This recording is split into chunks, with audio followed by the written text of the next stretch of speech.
자, 요한복음 15장 9절부터 17절까지 말씀을 한 절씩 교독하겠습니다.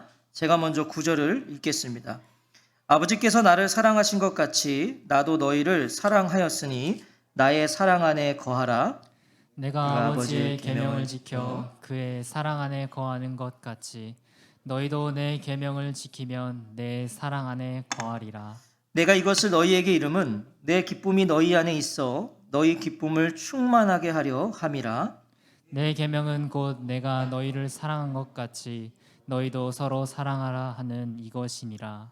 사람이 친구를 위하여 자기 목숨을 버리면 이보다 더 큰 사랑이 없나니 너희는 내가 명하는 대로 행하면 곧 나의 친구라. 이제부터는 너희를 종이라 하지 아니하리니 종은 주인이 하는 것을 알지 못함이라. 너희를 친구라 하였노니 내가 내 아버지께 들은 것을 다 너희에게 알게 하였음이라. 너희가 나를 택한 것이 아니요 내가 너희를 택하여 세웠나니 이는 너희로 가서 열매를 맺게 하고 또 너희 열매가 항상 있게 하여 내 이름으로 아버지께 무엇을 구하든지 다 받게 하려 함이라. 함께 읽겠습니다. 내가 이것을 너희에게 명함은 너희로 서로 사랑하게 하려 함이라. 아멘. 잠깐 기도하겠습니다. 하나님 아버지, 이 시간도 저희들이 주님의 이름으로 주님 앞에 모였습니다. 이 시간 주님의 음성에 귀 기울이기를 소원합니다. 우리의 귀를 여시고 마음을 여시고 전하는 자나 듣는 자 모두가 성령의 음성으로 하나 되게 하옵소서. 주님의 뜻을 알아 순종하는 믿음의 시간이 되게 하옵소서. 감사드리며 예수님 귀하신 이름으로 기도하옵나이다. 아멘. 오늘은 요한복음 31번째 시간입니다. 나의 사랑 안에 거하라. 나의 사랑 안에 거하라는 제목으로 하나님 말씀 전하겠습니다. 예수님 말씀하셨습니다. 나는 포도나무요 너희는 가지라. 그가 내 안에 내가 그 안에 거하면 사람이 열매를 많이 맺나니 나를 떠나서는 너희가 아무것도 할 수 없음이라. 열매는 가지에 맺힙니다. 하지만 가지의 열매가 아니라 나무의 열매이죠. 가지의 열매가 아니에요. 포도나무를 보며 농부가 기대하는 것은 열매입니다. 그렇죠. 그래서 포도나무를 키우는 거잖아요. 예수님께 붙어있는 가지인 제자들은요, 반드시 예수님의 열매를 맺게 되고 그 열매를 통해 하나님은 영광을 받으신다고 말씀하셨어요. 8절 말씀이죠. 너희가 열매를 많이 맺으면 내 아버지께서 영광을 받으실 것이요 너희는 내 제자가 되리라. 그래서 예수님 강조해서 말씀하신 게 뭐였죠? 내 안에 거하라. 내 안에 거하라. 이걸 예수님께서 계속 강조하셨어요. 오늘 우리가 함께 읽은 본문은 예수님 안에 거한다는 것이 그럼 무엇이고 예수님 안에 거한다는 것 어떻게 거할 수 있는가 이것에 대한 말씀입니다. 거한다는 게 뭐고 어떻게 거할 수 있는가? 포도나무 비유의 해석입니다. 오늘 우리가 읽은 본문은 해석이에요. 9절 보시면 아버지께서 나를 사랑하신 것 같이 나도 너희를 사랑하였으니 나의 사랑 안에 거하라. 내 안에 거하라고 말씀하셨던 예수님은요, 나의 사랑 안에 거하라고 말씀하십니다. 내 안에 거하는 것이 뭐예요? 구체적으로 사랑 안에 거하는 것이에요. 그게 예수님이 지금 가르쳐 주시는 거예요. 내 안에 거하는 것은 내 사랑 안에 거하는 것이다. 예수님 안에 거하는 것, 곧 예수님의 사랑 안에 거하는 것이에요. 그럼 중요한 건 무엇이겠습니까? 예수님 안에 거하는 것이 예수님의 사랑 안에 거하는 것이라면 중요한 것은 그 예수님의 사랑이 무엇인지를 아는 거예요. 알아야 그 안에 거할 거 아니에요? 예수님은 아버지께서 나를 사랑하신 것과 같이 나도 너희를 사랑하였다라고 하세요. 예수님의 사랑은 먼저 뭐예요? 하나님의 사랑이십니다. 하나님의 사랑. 아버지께서 나를 사랑하신 것 같이 나도 너희를 사랑했다라고 하시잖아요. 먼저는 하나님의 사랑이에요. 예수님을 향한 하나님의 사랑이 제자들을 향한 예수님의 사랑의 모델이에요. 나도 너희를 사랑하였으니. 예수님은 아버지께 받으신 사랑으로 제자들을 사랑하세요. 먼저 사랑 받으신 거고 그 사랑으로 제자들을 사랑하세요. 하나님께서 예수님을 사랑하시기에 예수님께서 하나님의 사랑을 받으시기에 그 사랑으로 제자들을 사랑하신다는 겁니다.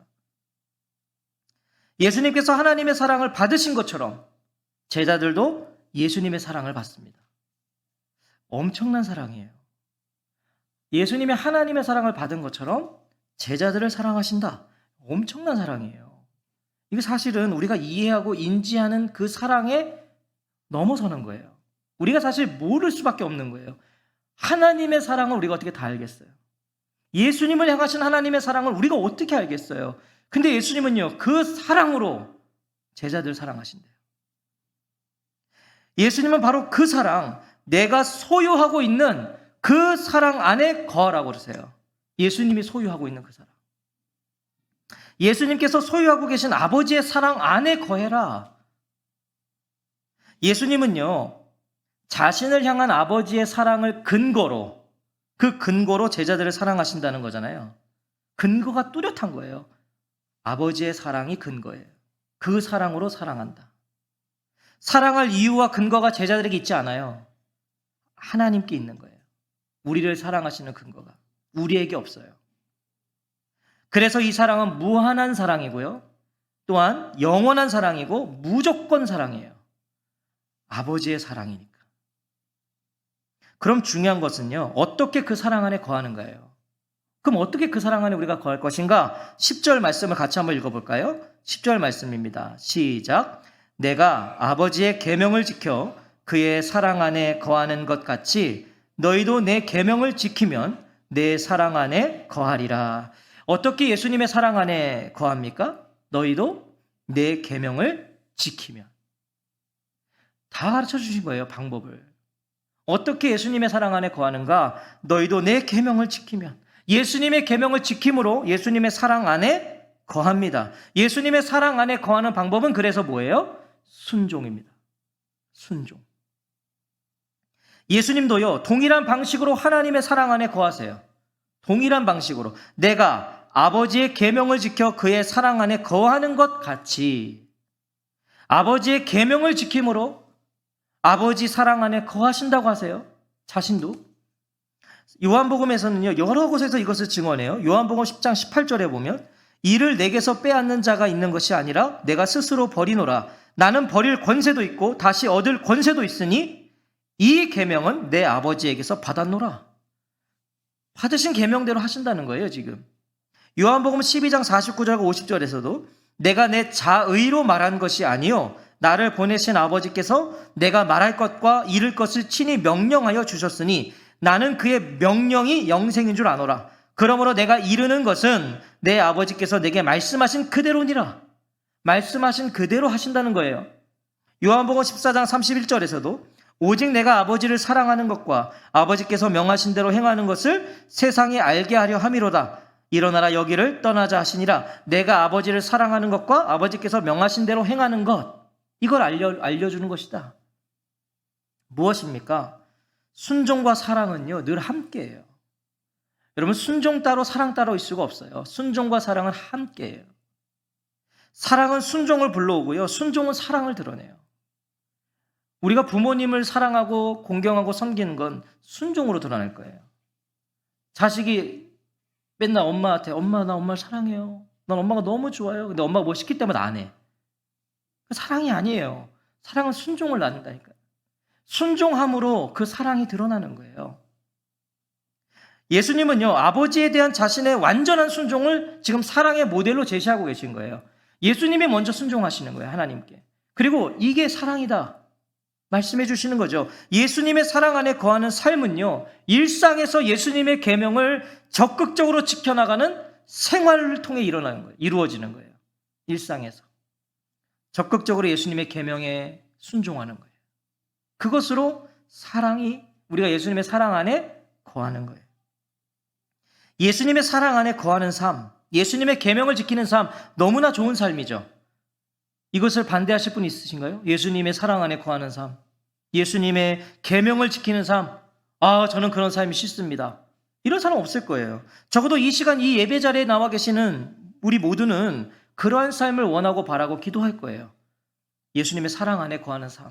그래, 내가 예수님의 계명을 지키는 삶을 살아야지. 하지만 문제는 그 삶이 쉽지 않다는 거죠.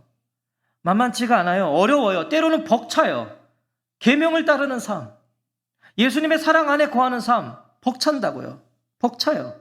그러나 예수님 분명히 말씀하셔요. 11절을 보세요. 내가 이것을 너희에게 이름은 내 기쁨이 너희 안에 있어 너희 기쁨을 충만하게 하려 함이라. 예수님은 우리를 괴롭히시기 위해서, 예수님은 우리를 힘들게 하시려고 지금 그 자신의 사랑 안에 거하라고 하시는 것이 아니에요. 우리 힘들게 하려고. 내 사랑 안에 거해라. 계명을 지켜라. 우리를 힘들게 하시려고 그 삶으로 초청하시는 게 아니라 내 기쁨이 너희 안에 있게 하고 또 너희의 기쁨이 넘치게 하려는 것이다. 그러니 내 계명을 지켜라. 내 사랑 안에 거해라. 기쁨을 주겠다.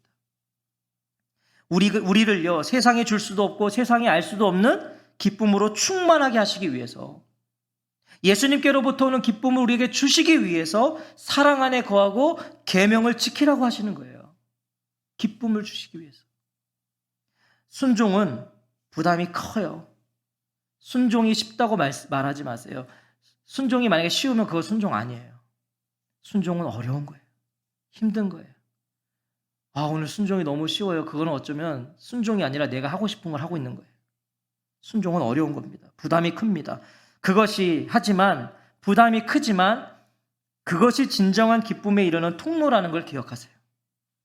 그 어려운 부담되는 그 일을 내가 순종했을 때 그 기쁨은, 이건 해본 사람만 알 수 있는 거예요. 세상 그 어떤 소유와 누림으로 맛볼 수 있는 기쁨이 아니에요. 이 기쁨은 세상이 주는 기쁨 아니에요. 그 정도 아니에요. 세상의 기쁨은 만족이 없어요. 너무 잘 아시잖아요. 설명할 필요 없잖아요. 세상의 기쁨은 배부르지 않잖아요.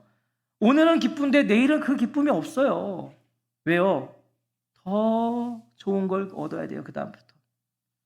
오늘 우리 안에 기쁨이 없다면, 오늘 내 안에 기쁨이 없다면 어쩌면 순종하고 있지 않음을 말해주는 것인지도 몰라요. 기쁨이 없는 거야, 내 삶에. 그럼 오늘 내가 순종하지 않고 있는지도 몰라요. 그래서 기쁨이 없는 것일 수도 있어요.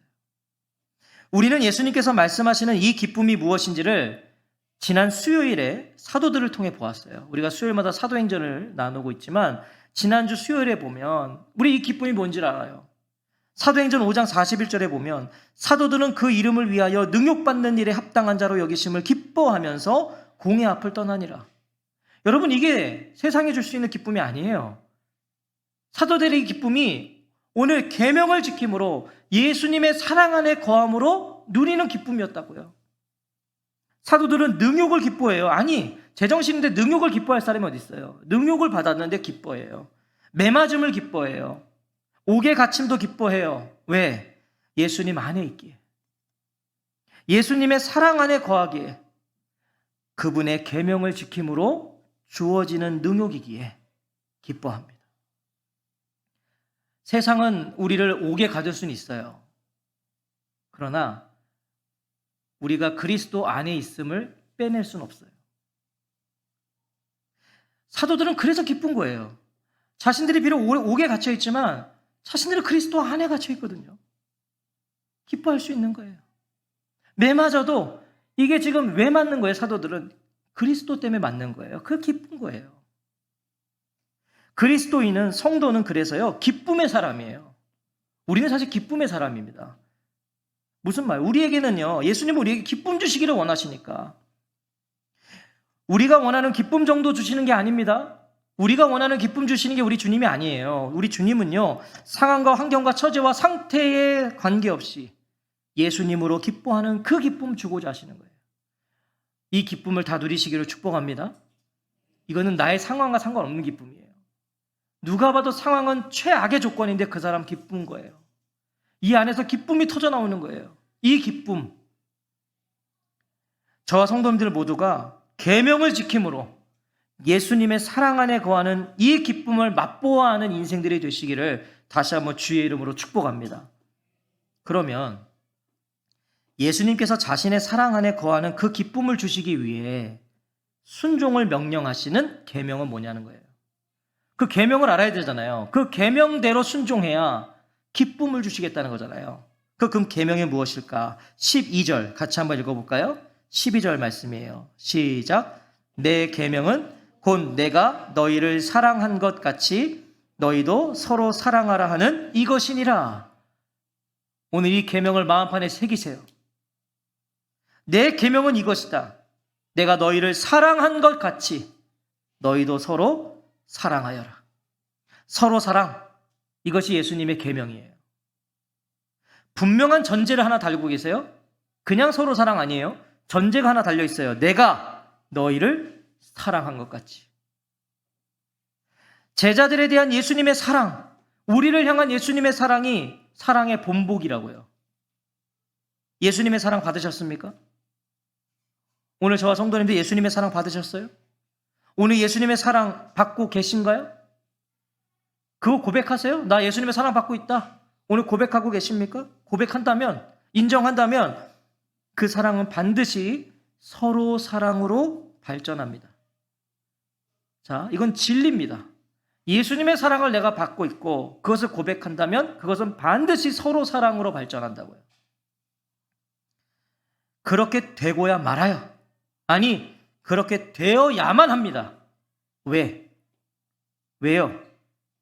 예수님이, 잘 들으세요. 예수님이 우리도 사랑하셨기 때문이에요. 예수님이 우리를 사랑하시는 것 달라요. 예수님이 우리도 사랑하신다고요. 우리도. 자신이 어떤 인간인지를 아시는 분은 이 의미를 알 거예요. 우리도 사랑하셔요. 우리도. 그럼 중요한 것은 우리가 받은 예수님의 사랑을 아는 거죠. 내가 받은 사랑을 알아야 돼요. 내가 예수님께 받은 사랑을 알아야 돼요. 우리가 예수님께 받은 사랑이 무엇입니까? 저와 성도님들은 예수님께 어떤 사랑 받으셨습니까? 어떤 사랑이 받으셔서 오늘 이 시간에 이 자리에 와 계십니까? 그 사랑을 말씀해 주신 것이 13절이에요. 우리가 받은 사랑이 뭔가?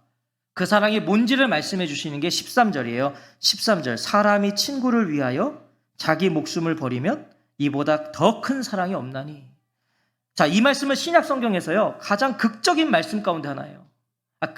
극치 아주 말씀이. 가장 큰 사랑은, 가장 위대한 사랑은 친구를 위해 목숨을 버리는 것이다.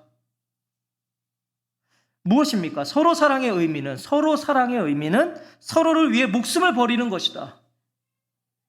옆에 있는 지체를 보세요. 한번 옆에 있는 지체들 보세요. 슬쩍 봐보세요. 서로. 자, 옆에 보셨어요? 그를 위해 죽으실 수 있으세요? 곤란하죠? 저를 위해 죽을 수 있냐고요? 옆에 있는 그를 위해 죽으실 수 있냐고요? 조금의 망설임 없이 아멘 하시는 분이 한 명도 없어요. 자, 그러면 우리는 서로 사랑이 불가능한 자들로 드러난 거죠. 드러난 거예요. 우리는 서로 사랑이 불가능한 자들이에요. 그러면 이제 어떻게 해야 돼요? 우리는 이만 성경을 이제 덮고 설교를 여기서 멈춰야죠. 우리는 서로 사랑의 실패자들이에요. 친구를 위해 목숨을 버리는 것이 서로 사랑의 의미라면 우리는 모두 실패라고요. 불가능한 말씀이에요. 이 말씀. 어떻게 친구를 위해 목숨을 버려요? 이게 그런 의미라면 설교 오늘 그만해야 된다고. 우리는요. 이거 해서 뭐예요? 지금 예수님 그런 의미로 제자들에게 말씀하셨을까요? 친구를 위해 목숨을 버리면 그게 그보다 더 큰 사랑이 없으니까 너네 서로를 위해 목숨을 버려라. 이렇게 하셨을까요? 예수님이 그렇게 제자들의 실력을 모르셨을까요? 제자들은요, 서로를 위해서 자신의 목숨을 버리기는커녕 뭐 하고 있었죠? 서로 시기하고 있었잖아요. 누가 더 큰 자가 되느냐? 이거 말하고 있었다고요, 제자들은. 누가복음 22장 24절에 보면 또 그들 사이에 그중 누가 크냐 하는 다툼이 난지라. 이러고 있었던 제자들한테 친구를 위해 목숨을 버리면 그보다 큰 사랑이 없으니 서로 사랑하는 것은 친구를 위해 목숨을 버리는 거다. 예수님이 그렇게 모르시겠냐고요, 제자들을. 그런 제자들에게 친구를 위해 서로를 위해 목숨을 버릴 것을 명령하셨다. 예수님은 우리의 실력을 누구보다 잘 아시잖아요. 우리가 어떤 실력 갖고 계신지 아시잖아요. 애초에 못해요. 그걸 아시는 분인데 이런 요구를 하실 리가 없어요. 예수님은 우리가 할 수 있는 걸 명하세요. 순종할 수 있는 걸 명하신다고요. 여러분, 성경에 오늘 우리에게 말씀하시는 하나님의 명령들이 있잖아요. 이거 우리가 할 수 있어서 하신 거예요. 할 수 없는 건 안 하신다니까요. 자, 예수님께서 말씀하시는 사람이 친구를 위하여 자기 목숨을 버리면 이보다 더 큰 사랑이 없나니, 이게 어떤 의미인가? 우리가 이것이 무엇을 말씀하고 계신지를 가르쳐 주는 게 있어요. 그게 14절이에요. 이게 도대체 뭘 말하는 건가? 14절에 보시면 너희는 내가 명한 대로 행하면 곧 나의 친구라. 자, 사람이 친구를 위하여 목숨을 버리면 이라고 그랬죠. 근데 지금 제자들에게 뭐라 그러세요? 친구. 자, 그럼 이거 무슨 말이에요? 예수님이 지금 제자들을 친구라고 부르셨어요. 사람이 친구를 위하여 자기 목숨을 버리면 이보다 큰 사랑이 없어. 근데 너희가 내 친구야. 이 얘기 하시는 거잖아요. 자, 친구를 위해 목숨을 버리는 분이 누구라고 그러시는 거예요? 예수님이시라는 거예요. 예수님 자신의 이야기를 하신 거예요. 13절은. 우리 제자들에게 요구하시는 게 아니라 내가 친구를 위해 목숨을 버리는 사람이야. 그리고 너희가 내 친구야. 십자가를 말씀하시는 거죠. 십자가. 이제 곧 예수님은요, 십자가에서 자기의 친구들을 위해서, 자기 백성들을 위해서 목숨을 버리실 거예요. 지금 십자가가 코앞에 있는 상황이거든요. 원어로는 친구들이에요. 복수. 문자적으로는 이 친구다, 이 말은 사랑하는 자들, 사랑으로 맺어진 관계를 말씀하고 계신 거예요. 바로 그 자들, 너희들을 위해서 나의 목숨을 버리는 거야. 이보다 더 큰 사랑이 없나니. 이것이 우리가 예수님께 받은 사랑이에요. 나의 친구라. 예수님은 십자가에서 자신의 목숨을 버리심으로 우리를 향하신 사랑을 입증하셨다는 거예요. 십자가로 우리를 친구 삼아 주셨어요. 오해하지 마세요. 예수님께서 우리의 친구라는 거 아니에요. 예수님 우리의 친구 아니에요. 그분이 우리를 친구 삼아 주신 거라고요. 우리가 예수님을 친구라고 말하진 않잖아요. 근데 예수님은 오늘 우리에게 친구로 말씀하셨어요. 너희는 나의 친구야. 이거랑 예수님은 나의 친구예요. 이거는 달라요. 우리는 그럴 수 없어요, 예수님한테. 친구로 삼아 주신 거예요, 우리를. 우리가 예수님께 순종해서 그분의 친구가 된 거 아니에요. 순종해서 친구 된 게 아니라 우리는 예수님을 알지도 못할 때 이미 예수님은 우리를 친구 삼아 주셔서 자신의 목숨을 버려주신 거예요. 그래서 이것을 깨닫는 자는 예수님께서 나를 친구 삼아 주셨다는 것에 그 감격에 순종하는 거예요. 예수님은 15절을 통해서 우리를 친구 삼아 주셨다는 의미가 무엇인지를 가르쳐 주세요. 친구 삼아 주셨다는 게 뭔가? 이제부터는 너희를 종이라 하지 아니하리니 종은 주인이 하는 것을 알지 못함이라. 너희를 친구라 하였노니 내가 내 아버지께 들은 것을 다 너희에게 알게 하였음이라. 종은 주인이 하는 걸 모르죠. 종은요, 주인의 의도를 알고 하는 거 아니에요. 종은 그냥 시키는 거 하는 거예요. 주인이 이게 어떤 뜻이고 어떤 의미고 무엇 때문에 하라고 그러는지를 주인이 얘기 안 해줘요, 종한테는. 야, 그냥 가서 이거 해. 그럼 하는 거예요, 종은. 주인의 명령을 행할 뿐이에요. 주인의 목적을 몰라요. 이해하지 못하고 그냥 일하는 거예요. 그게 종입니다. 하지만 친구는 그렇지 않아요. 친구는 비밀을 말해요. 이유를 말해줘요. 친구는. 예수님은 제자들에게 아버지께 들은 것을 다 전해주세요. 3년 반 동안 그거 한 거잖아요, 제자들한테. 아버지께 들은 걸 다 얘기해 주셨어요. 제자들이 부족해서 깨닫지 못한 거죠. 예수님은 숨김없이 다 알려주셨다고요. 다 말씀해 주셨어요. 시키는 대로 해가 아니에요. 예수님과 제자들의 관계는 시키는 대로 해, 이게 아니라 친구로 대해 주신 거예요. 예수님은 다 말해 주신 거예요. 하나부터 열까지. 그리고 목숨을 버리면서까지 사랑한 친구에게 예수님은 참된 기쁨을 주고 싶으셔서 다 알려주신 거예요. 오늘 이 사랑을 고백하며 살고 계세요? 다 알려주신 이 사랑? 그 사랑에 감사하며 살고 계신가요? 예수님께 이런 사랑 받을 자격 있으세요? 우리가 이런 사랑 받을 자격 있냐고요, 예수님께. 친구 삼아주실 만한 조건을 갖추고 계신가요? 예수님 우리를 친구 삼아주셨는데 그럴 만한 자격 갖고 계시냐고요? 조건을 갖고 계시냐고요? 아니에요. 우리가 예수님을 알지도 못했을 때 예수님은 우리를 위해 목숨을 버리시고 우리를 친구 삼아주신 거예요. 16절에 너희가 나를 택한 것이 아니요 내가 너희를 택하여 세웠다니. 분명하게 말씀하시잖아요. 자격과 조건이 아니에요. 오늘 우리가 이 자리에 있는 것은 예수님의 택하심이에요. 핀셋으로 우리를 뽑아내신 거예요. 이 수많은 사람들, 중에 핀셋으로 우리 한 사람을 뽑아내셨다고요. 그리고 말씀하시는 거예요. 너희는 내 친구야. 선택하셨다고요. 무엇입니까? 우리를 선택하셨다는 게 뭘까요? 이 지구촌의 수많은 사람들 중에 우리 한 사람 한 사람을 핀셋으로 뽑아내신 이유가 뭐겠어요? 목적이 있는 거잖아요. 선택하신 목적이 있는 거잖아요. 이유가 있는 거예요. 소명과 사명이 있다는 거예요. 우리 모두는. 이것이 예수님께서 우리를 택하신 의미예요. 목적이 있어요. 이유가 있어요. 소명이 있어요. 사명이 있습니다. 이 택하심의 은혜가 얼마나 큰 은혜인지를 아세요? 예수님께서 우리를 먼저 선택하셨다. 이거 엄청난 은혜예요. 날 선택하셨다. 우리를 먼저 사랑하시고 우리를 위해 죽으시고 영원히 살도록 우리를 초청해 주신 거잖아요. 이 초청장이 모두에게 주어져 있잖아요. 지금 초청장이. 이거 엄청난 은혜예요. 생각해 보세요. 만약 예수님께서 우리를 먼저 선택하지 않으셨다면, 예수님이 선택 안 하시면 우리가 예수님을 알지 못하거든요. 그러니까 예수님이 우리를 선택하지 않으셨다면 우리는 아무것도 선택할 수 없는 자들인 거예요. 선택에 뭐가 없는 거예요. 예수님이 우리를 선택하셨기 때문에 예수님을 선택하냐 마냐 이런 선택도 우리에게 주어진 거지. 그래서 평생토록 예수님은 계속 콜링을 하는데 젊었을 때는 그렇게 그 선택을 안 붙잡다가 나중에 돌아오는 사람도 있는 거고, 뒤늦게 죽음의 문턱에서 평생을 버티다가 그 마지막 호흡이 멈춰지는 그 순간에 주님께 또 오는 사람이 있는 거고, 이게 다 뭐예요? 주님이 선택하셨으니까. 그리고 그 선택을 바꾸지 않으시니까. 그러니까 이 선택이 우리에게 왔다는 건 이거 엄청난 은혜인 거예요. 그래서 우리가 선택을 뭘 할 수 있는 거예요. 이것 선택을 하지 않으셨다면 우리는 아무것도 선택할 수 없는 자들이에요. 그냥 죽음의 사망으로 가는 거예요. 아무런 선택의 기회 없이. 감사하십시오.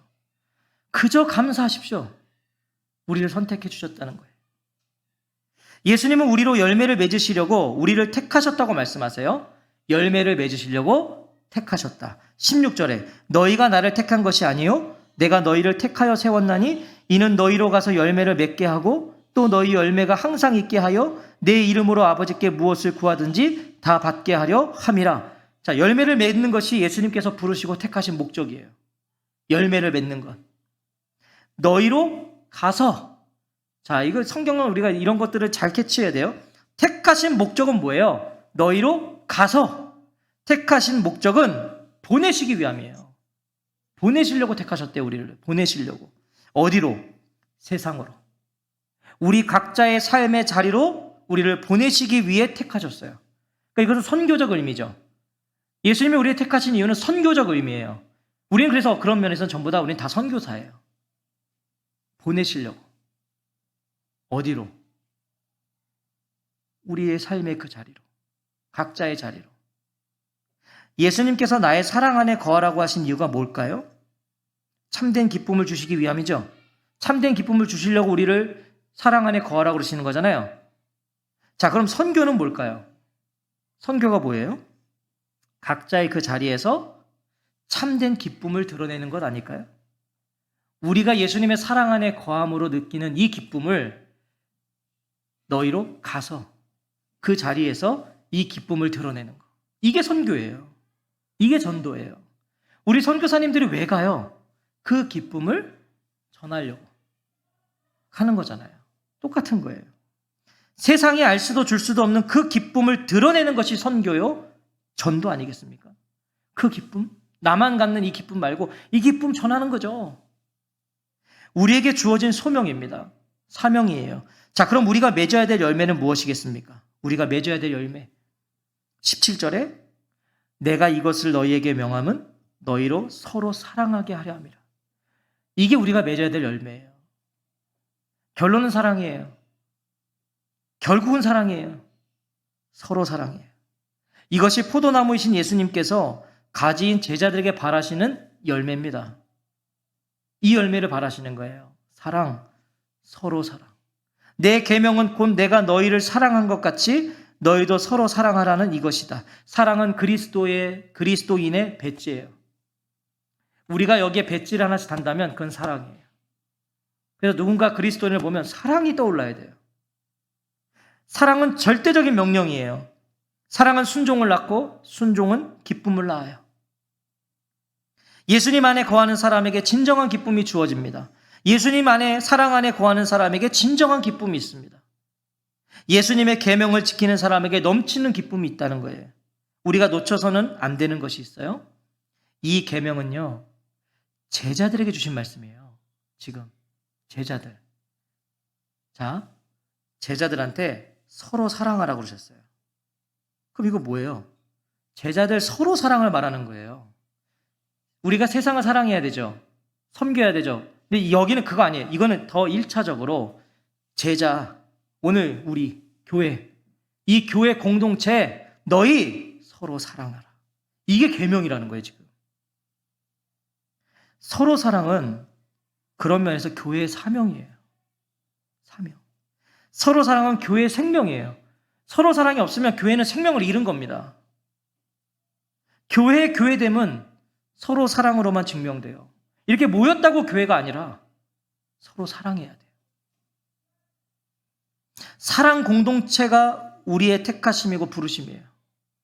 이게 굉장히 무거운 명령이에요. 우리 사랑의 기준은 나의 감정, 마음, 상태, 조건이 아닙니다. 나랑 잘 맞아서 사랑하는 거 아니에요. 내 스타일이어서 사랑하는 거 아니에요. 내가 원하는, 저 사람 하는 행동이 너무 내 마음, 내 스타일이야. 이래서 사랑하는 거 아니라고요. 내가 너희를 사랑한 것 같이. 이게 유일한 기준이에요. 교회가 서로 사랑해야 되는 유일한 기준은 내가 너희를 사랑한 것 같이. 예수님 그래서 나의 사랑 안에 거하라고 하신 거예요. 그게 먼저인 거예요. 그래서 너희가 내 사랑 안에 거해라. 그래야 너희가 내가 너희를 사랑한 것 같이 서로 사랑할 수 있어. 예수님의 사랑에 우리 눈이 가려져야 돼요. 옆에 있는 지체를 볼 때 예수님의 사랑 때문에 그 사람에게 향하신 예수님의 사랑이 보여야 돼요. 나랑 마음에 안 맞을 수 있죠. 싫을 수 있는데 그게 가려져야 된다고요. 예수님의 사랑에 우리의 눈이 멀어야 돼요. 우리를 향하신 예수님의 사랑이 그리했어요. 여러분, 누군가를 내가 사랑할 수 없는 사람이 교회 안에 있어요? 우리가 신앙생활 하다 보면 그럴 수 있죠. 근데 그때요, 우리는 어느 자리에 서야 되면 예수님이 나를 사랑하셨다는 거에 다시 돌아와서 내가 정말 사랑받을 자격이 있나를 생각하셔야 돼요. 없어요. 없는데 사랑하신대요. 왜? 예수님은 사랑의 눈이 머셔가지고 우리를 사랑해 주시는 거예요. 아무런 자격이 없는데도 사랑하시는 거예요. 그래서 그 사랑 때문에 우리를 위해서 자기 목숨을 버리면서 우리를 친구 삼아 주셨어요. 우리가 조금 과격하게 표현하면 사랑하다 미치셔서 우리를 사랑하셔서 죽으셨다니까요. 서로 사랑은 여기서 시작되는 거예요. 그 자리에서 시작돼야 되는 거예요. 그 지점에서. 주님을 향한 사랑은 내 옆에 지체를 향한 사랑으로 그 진정성을 인정받는 겁니다. 주님을 사랑한다고 백날 얘기하셔도 내 옆에 있는 지체를 사랑하지 않고 있다면 내가 주님을 향한 사랑은 진정성이 없는 거예요. 그는 자기가 돌아봐야 돼요. 나의 사랑 안에 거하라. 우리 공동체가 이것을 위한 공동체가 되기를 간절히 소망합니다. 저는요, 설교를 준비할 때 이런 마음이 생겼어요. 뭐냐면 적어도 우리 이 삶이 되는 교회에 부르심 받아 한 장의 벽돌들이 되겠노라. 이 자리에 계신 적어도 지금 우리만큼은 서로 사랑을 잃어서는 안 돼요. 이 이후에 온 분들은 글쎄 그분들은 교회가 만약 커져가면 오케이. 그분들끼리 막 싸우고 이건 오케이. 적어도 우리는 이 서로 사랑을 지키고 있어야 돼요. 우리가 서로 사랑하지 않는데 누군가 온들 그게 무슨 의미가 있겠어요? 우리가 서로 사랑 안에 있으면 온 사람도 그 서로 사랑 안으로 들어오는 거예요. 저는 정말 교회가 분열이 나고 싸움이 나고 그건 교회 아닙니다. 봉사하다가 서로 싸우고 교회 아닌 거예요.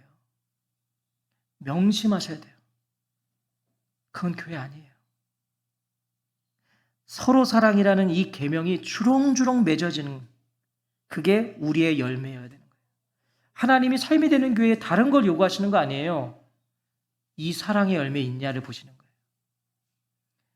그리고 이 서로 사랑이 있으면 주님은 칭찬하시는 거예요. 그래, 내가 너희들을 잘 키웠구나. 그래서 주님만이 주시는 기쁨이 서로에게 확인돼야 돼요. 그런 그리스도의 친구가 되는 저와 성도님들이 되시기를 우리를 사랑하시는 예수 그리스도의 이름으로 축원합니다. 여러분, 거룩한 부담을 가지십시오. 서로 사랑만이 우리의 교회됨을 드러내는 거예요. 정말 깨지지 마세요. 이 사랑 지키세요. 마음에 안 들면 주님 앞에 서세요. 그리고 정직하게 서면 주님도 우리를 마음에 안 들어 하실 수밖에 없어요. 근데 사랑하신잖아요. 이 서로 사랑의 열매가 주렁주렁 맺혔으면 좋겠어요. 그래서 교회 오면 기뻐야 돼요. 서로 보면 기뻐야 돼요. 저를 보시면 기뻐야 돼요. 저는 성도님들 보면 기뻐요. 성도님들도 저는 늘 그런 생각을 해요. 저는 성도님들을 보면 너무 기쁘거든요. 그럼 그때마다 제가 뭐가 저한테 자문하는지 아세요? 성도님들도 나를 보면 기뻤으면 좋겠다. 그게 교회니까. 명심하십시오. 서로 사랑. 부담 엄청 주는 거예요, 지금요. 적어도 여기는 우리는 이거를 주님 부르시는 그날까지 지켜야 됩니다. 그래야 이 교회가 사랑 공동체가 됩니다. 그래야 주님이 영혼을 보내십니다. 지들끼리 맨날 싸우고 편가르고 시기하는데 주님이 영혼을 보내시겠어요? 절대 안 보내세요. 올 한 해 이제 얼마 안 남았어요. 우리 삶이 되는 교회는 앞으로 한 3년 동안은 이 훈련 하셨으면 좋겠어요. 이 훈련. 서로 사랑. 누가 와도 사랑할 수 있고. 말이 쉽죠. 근데 하여튼 다짐하세요. 기도하세요, 매일. 저 문 열면 나는 오늘 사랑하겠노라 하고 들어오세요. 나가도 나 사랑하겠다. 그러고 나가세요. 교회 안에서만 사랑하지 마세요. 밖에서도 좀 사랑하세요, 서로.